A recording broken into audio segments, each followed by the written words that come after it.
Book of Heaven, Volume 11, Part 7. May 21st, 1913. How the True Consummation is Formed. As I was in my usual state, my always lovable Jesus told me, "My daughter, I want the true consummation in you, not imaginary, but true, though in a simple and feasible way. Suppose that a thought came to you that is not for me. You must destroy it, and substitute it with the divine.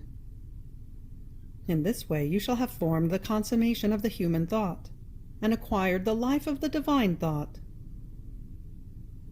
In the same way, if the eye wants to look at something that displeases me, or does not refer to me, and the soul mortifies herself, she has consumed the human eye, and acquired the eye of the divine life.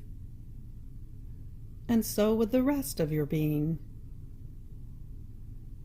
Oh, how I feel these new divine lives flowing in me, taking part in everything I do. I love these lives so much that I surrender everything for love of them. These souls are first before me, and if I bless them, through them others are blessed. They are the first to be benefited and loved, and through them others too are benefited and loved." June 12, 1913. The effects of fusing oneself in Jesus. The Most Holy Trinity is formed in the soul.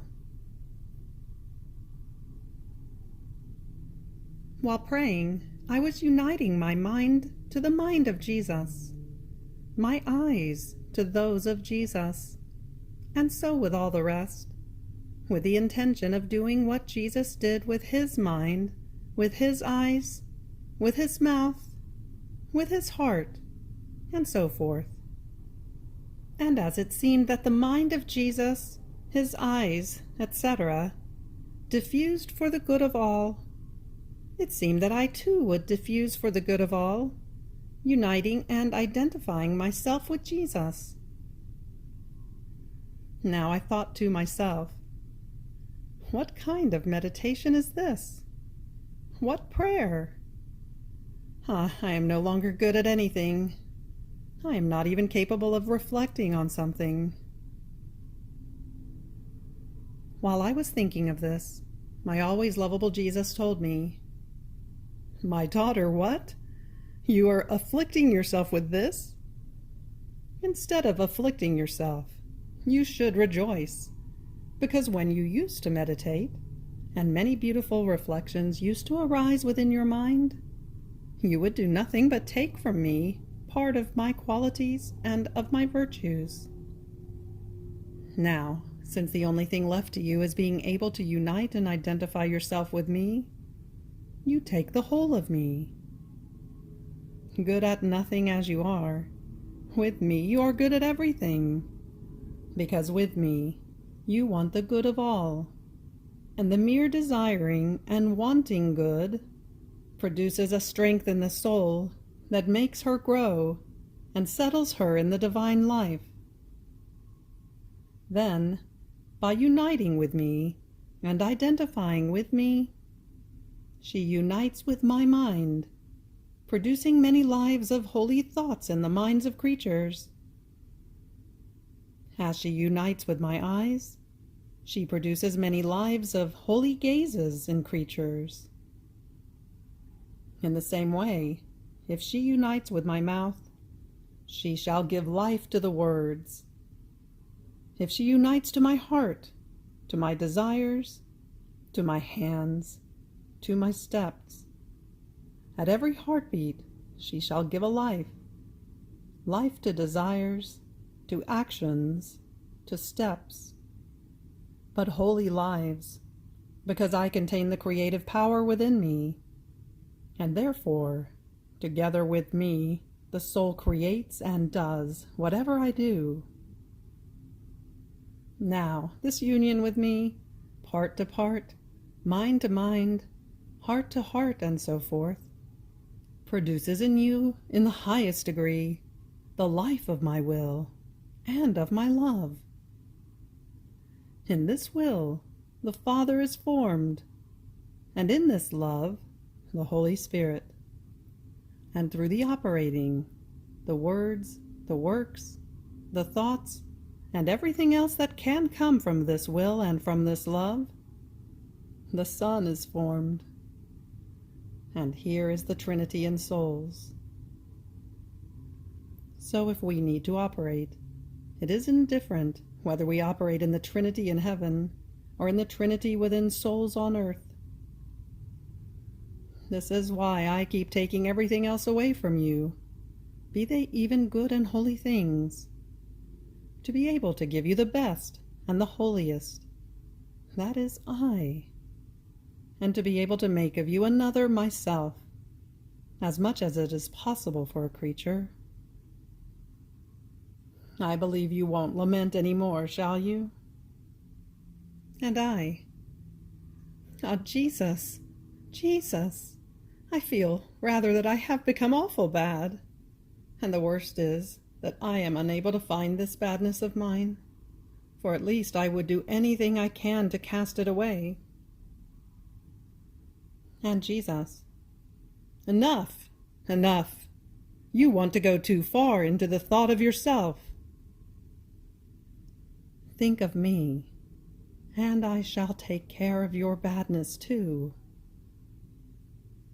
Have you understood?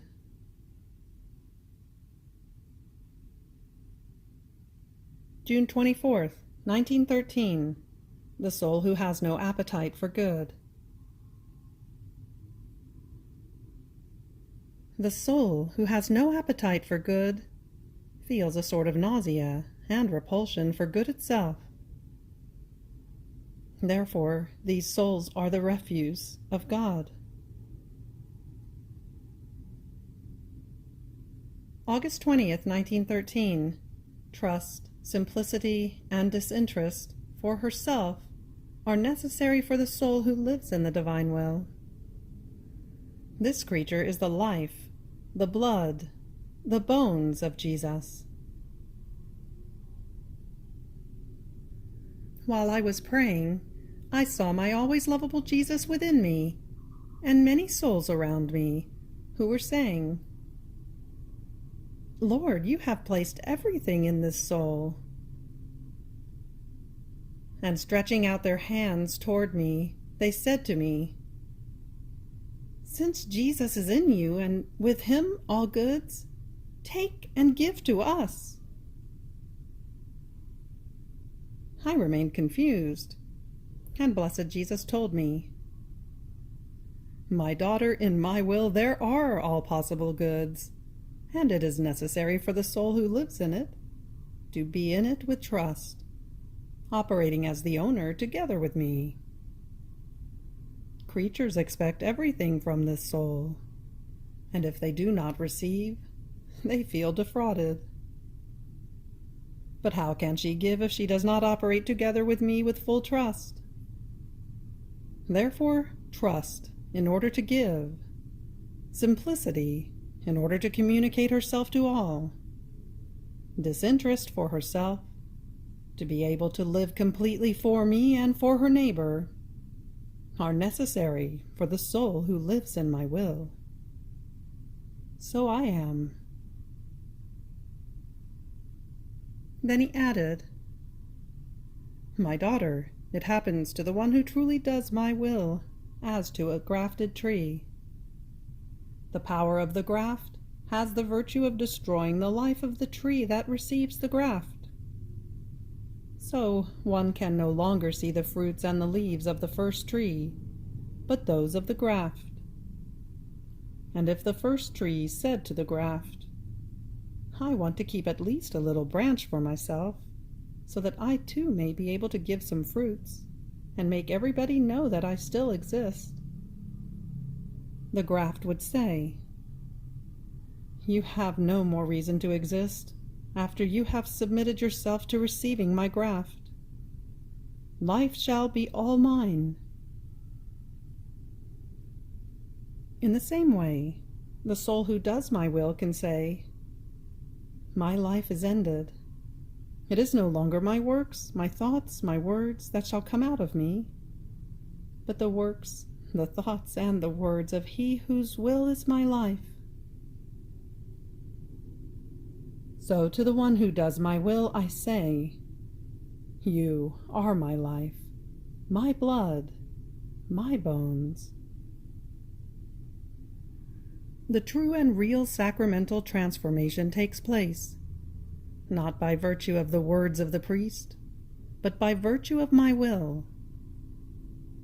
As soon as the soul decides to live of my volition, my will creates myself in the soul, and as my will flows in the will, in the works, in the steps of the soul, she undergoes as many of my creations. It happens just as to a pyx, full of consecrated particles. There are as many Jesuses for as many particles, one for each particle. In the same way, by virtue of my will, the soul contains myself in her whole being, as well as in each part of it. The one who does my will fulfills the true eternal communion, and a communion with complete fruit. August 27th, 1913. The enemy cannot approach the soul who lives in the divine will directly. Finding myself in my usual state, I was lamenting to my always lovable Jesus about my poor current state, and with all the bitterness of my soul I said to him, life of my life, you don't want to have compassion on me any more. Why live? You don't want to use me any more? Everything is over. My bitterness is such and so great that I feel petrified because of the pain. And what is more, is that while I remain all abandoned in your arms, as if I gave not a thought to my great misfortune, others, and you know who they are, whisper in my ear. And how is this? And why? Maybe you have committed sins. You have become distracted. And what is worse is that while they say this to me, I feel that I don't want to hear them, as if they would interrupt the sleep you make me have in the arms of your will. Ah, Jesus, maybe you did not pay attention to how hard this pain is for me. Otherwise, you would come to my aid. And I told him many more silly things. Then blessed Jesus told me, my daughter, poor daughter of mine, they want to sadden you, don't they? Ah, my daughter, I do so much to keep you at peace, and they want to disturb you. No, no. Know that if you dared to offend me, I would be the first to be saddened, and the first to tell you. And since I do not tell you anything, do not worry. But do you want to know who the cause of this really is? It is the devil. He is consumed with rage, and every time you speak about the effects of my will to those who approach you, he blows up in fury, and unable to approach the one who does my will directly, he goes around, approaching those who can get close to you under the appearance of good, in order to obtain at least the miserable intent of disturbing the serene heaven of the soul in whom I delight to dwell. So he thunders and lightnings from afar, thinking he is doing something. But poor him, the power of my will breaks his legs, making those thunders and lightnings fall upon himself, and he is left more furious than before. Furthermore, what you say is not true. What is the purpose of my state? You must know that for the soul who truly does my will, the virtue of my will is such and so great that if I get close to the place where that soul is, in order to send chastisements, finding there my will and my own love, I do not feel like punishing myself in that soul. Rather, I remain wounded and I faint, and instead of chastising, I go and throw myself in the arms of that soul who contains my will and my love. I rest, and I remain all cheered. Ah, if you knew into what constraints of love you put me, and how much I suffer when I see you the least bit saddened or disturbed because of me, you would be more content, and others would abstain from causing you bother.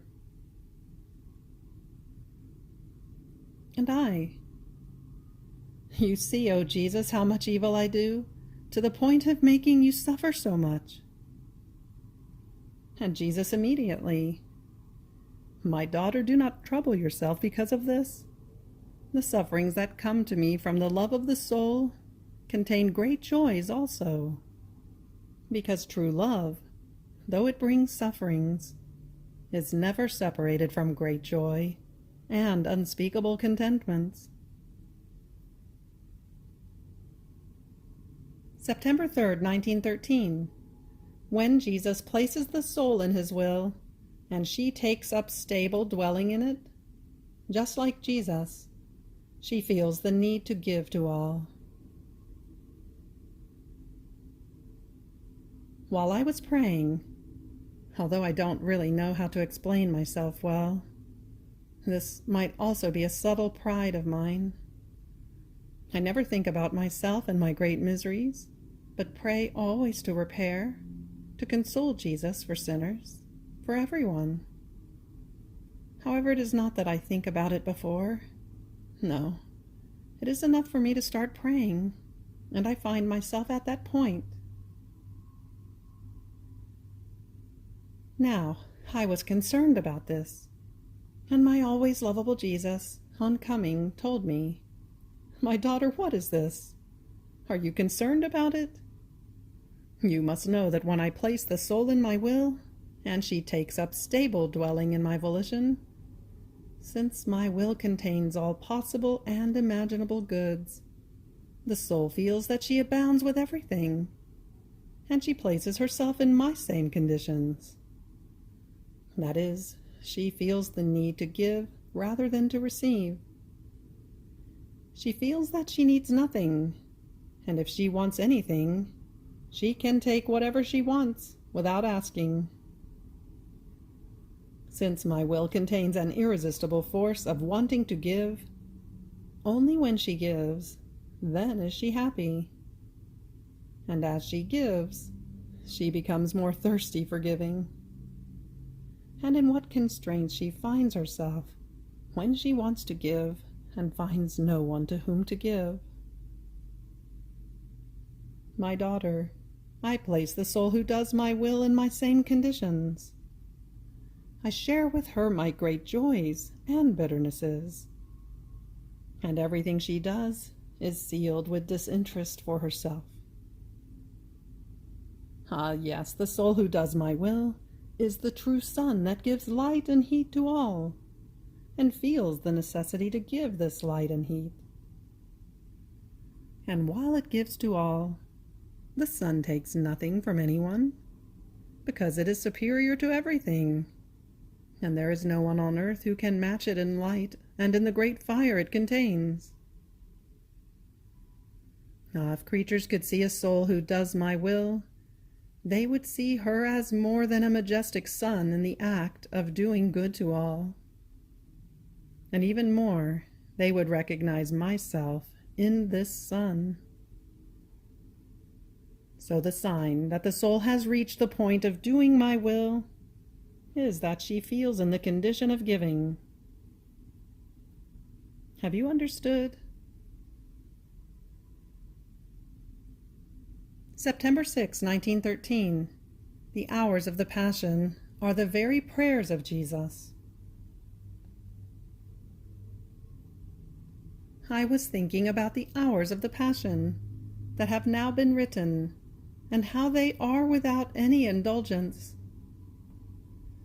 So those who do them gain nothing, while there are many prayers enriched with many indulgences.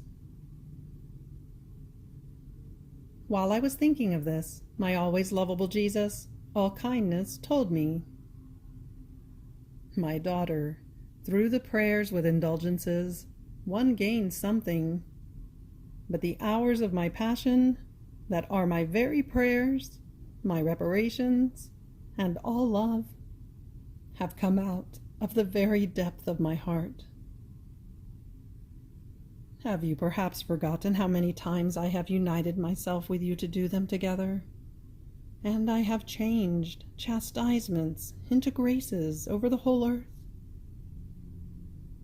So my satisfaction is such and so great, that instead of the indulgence, I give the soul a handful of love that contains incalculable prices of infinite value.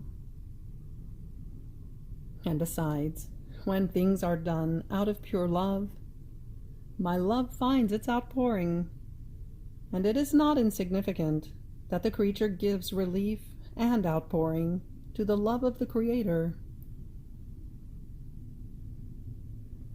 September 12th, 1913. Jesus has been speaking to Luisa for about 2 years about his will in a way that he has never manifested to anyone before.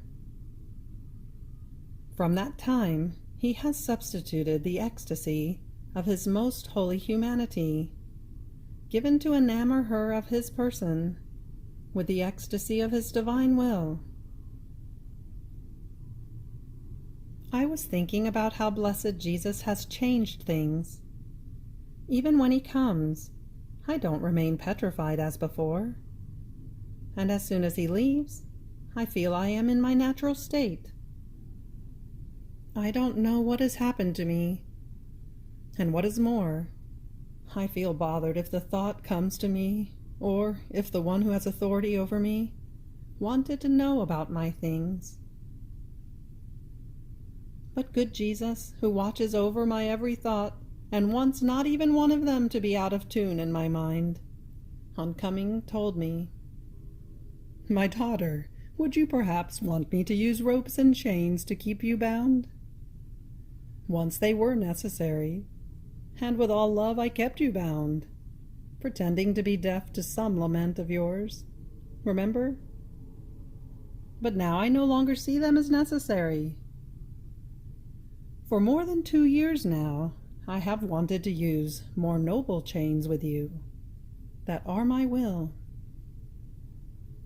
This is why during this time I have always spoken to you of my will, and of the sublime and indescribable effects that this will contains, that I have not manifested to anyone until now.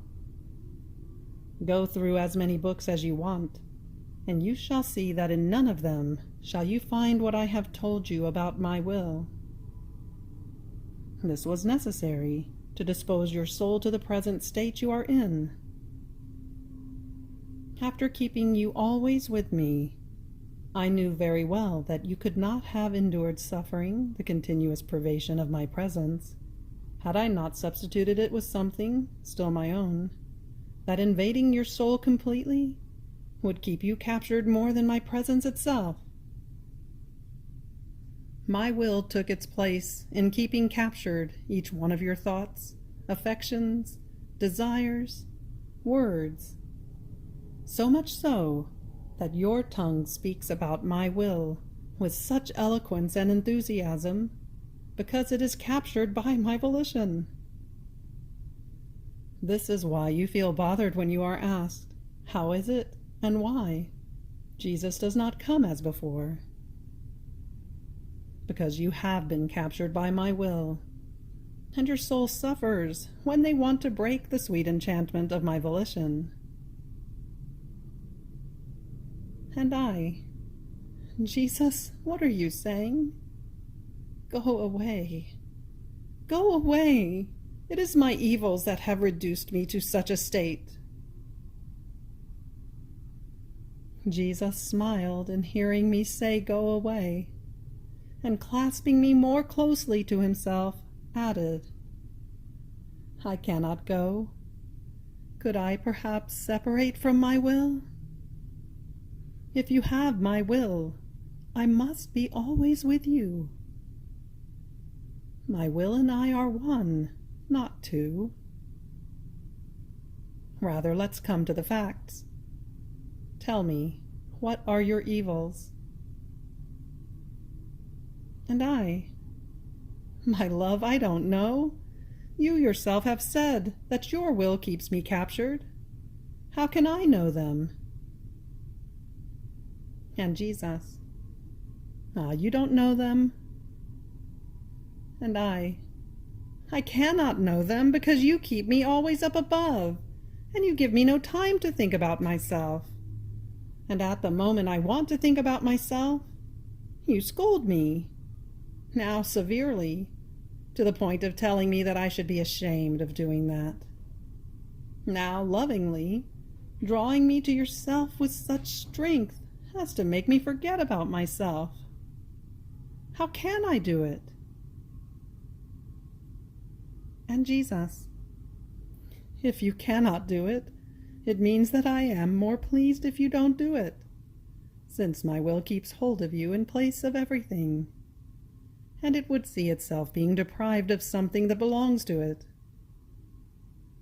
This is why it remains over you and prevents you from thinking about yourself, knowing that wherever my volition holds the place of everything, there cannot be evils. So jealous, I remain on guard. And I, Jesus, are you making fun of me? And Jesus, my daughter, you force me to speak to make you understand how things are. Listen, in order to make you reach a new point, so noble and divine, I behaved with you like two lovers who love each other to folly. You would never have loved my will so much had you not known me. Therefore, first I gave you the ecstasy of my humanity, so that knowing who I am, you would love me. And in order to draw all your love, I used with you many stratagems of love. You remember them. It is not necessary for me to make you a list. Now, after I have drawn you well to love my person, you have been caught by my will, and you love it. And since you could not be without me after so much time, as if we had lived together, it was necessary that the ecstasy of my will would hold in you the place of my humanity. Everything I have done before has been graces to dispose you to the ecstasy of my will. Because when I dispose a soul to live in a higher way in my will, I have to manifest myself in order to infuse graces so great. Surprised, I said, "What are you saying, O Jesus? What? Your will is ecstasy?" Yes, my volition is true and perfect ecstasy, and you break this ecstasy whenever you want to think about yourself. But I shall not let you win.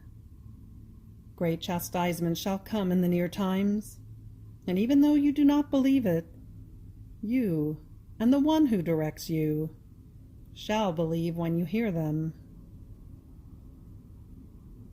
This is why it is necessary that the ecstasy of my humanity be interrupted, though not completely, because otherwise you would bind me everywhere.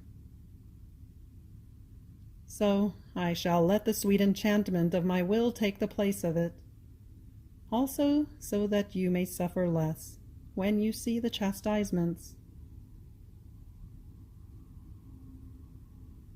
You have reached the end of the Book of Heaven, Volume 11, Part 7. Fiat.